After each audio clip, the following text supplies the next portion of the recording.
President Trump has filed a $20 billion with a B dollar lawsuit against the Wall Street Journal and conservative media giant Rupert Murdoch. The president now accusing the newspaper of libel after it published a story about a birthday letter Trump allegedly wrote to Jeffrey Epstein back in 2003. Trump denies ever writing the letter, but a spokesperson for the Wall Street Journal's parent company, Dow Jones, released a statement saying, "We have full confidence in the rigor and accuracy of our reporting and will vigorously defend against any lawsuit." Joining us now is CNN's chief media analyst, Brian Stelter. Brian, thank you so much for getting up early after a long day of reporting yesterday. Just break it down for us. How significant is it to have a sitting president suing a news outlet over a story?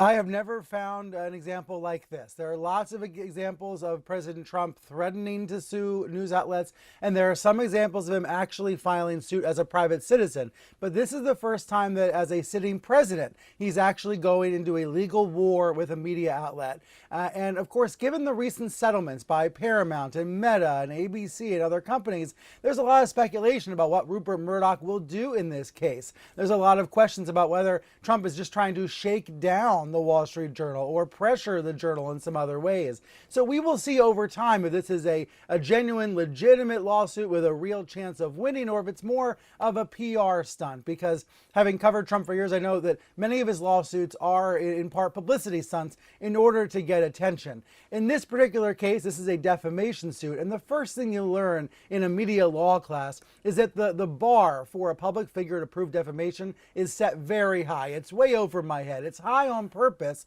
because public figures, are out there in the public domain. And there's lots written about them, and that's the way that the Supreme Court believes it should work as the precedent was set back in the 1960s. So speaking with First Amendment lawyers overnight, I have a sense from them they believe this suit is pretty weak. As one of them said to me, quote, "Just screwing up even badly is not enough for defamation. And how could the President of the United States show $20 billion of damages?" There are some details about this lawsuit that seem absurd. But as we know, the president has been able to achieve settlements with other media companies. So we will see what Rupert Murdoch decides to do in this case. But as you mentioned, Danny, the Journal is saying it has a lot of confidence in this reporting. And let's be honest, they would not have published this bombshell story if they did not believe that they were on extremely solid legal ground. And it seems other people also believe that this is not the last we've heard, perhaps, from the Wall Street Journal on this topic.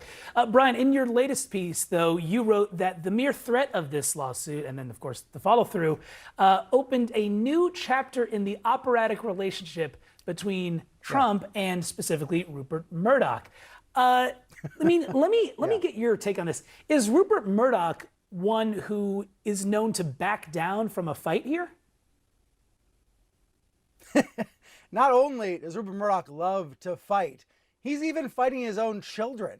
He was in court for the last 2 years trying to change the terms of their billion-dollar trust. He even went to war with his own kids. So that tells you something about Rupert Murdoch and his willingness to not only fight it out, but to try to stick it out for as long as he can. Look, these two men, it's like Godzilla versus King Kong. They come apart, they come back together. After January 6th, Rupert Murdoch said of Donald Trump, "We're going to make him a non-person." Right? Rupert Murdoch wanted to excommunicate Trump from the party. But then, like so many others, Murdoch fell back in line. So this relationship has many layers. It's very complex. Ultimately, Trump benefits enormously from Murdoch's television empire, Fox News. But at the same time, the Wall Street Journal is renowned for really high-quality reporting. And Trump doesn't want that. He does not want these stories that cast him in a negative light. I actually view his lawsuit as partly a message to other news outlets. Other news outlets have been pursuing reporting about Trump and Epstein, about that friendship from decades ago. So in some ways, by suing the Wall Street Journal, he's trying to have a chilling effect on reporting more broadly. He's trying to say to other news outlets, don't come after me, don't report on me, don't look into my past, or I'll try to ruin you. That $20 billion damages claim kind of says it all. He's trying to send a message to other outlets not to look into this. Yeah, true shot across the bow, it seems like. And this is not the first time Trump has gone after media outlets for their reporting on him. But this is the first time he has filed a libel lawsuit while in office, making him the first sitting president to sue a reporter or a media outlet for allegedly defaming him. CNN's Tom Foreman has more on this latest debacle. I told Rupert Murdoch that he shouldn't print this fake story, but he did, and now I'm going to sue his ass off. President Trump is laying into the Wall Street Journal and its owner over the Epstein story, just weeks after ripping the paper's coverage in general. Wall Street Journal has truly gone to hell. Throughout his second run and return to the White House, Trump has said plenty about the media. I watch these criminals back there, the press. The news is really fake. Real scum. And it has to stop. It has to be illegal. And he's taken action. Trump sued ABC News, saying he was defamed in an interview about a past sexual abuse case. The network settled by promising $15 million to Trump's presidential foundation, but his attacks have not stopped. ABC is the worst newscast of any newscast by far. Trump filed a suit against CBS's 60 Minutes, saying it unfairly edited an interview with his Democratic challenger, Kamala Harris. She gave an answer that was so bad that they changed it. Many media and legal analysts said his claim was unfounded, but just weeks ago, CBS parent company Paramount settled too, coughing up $16 million.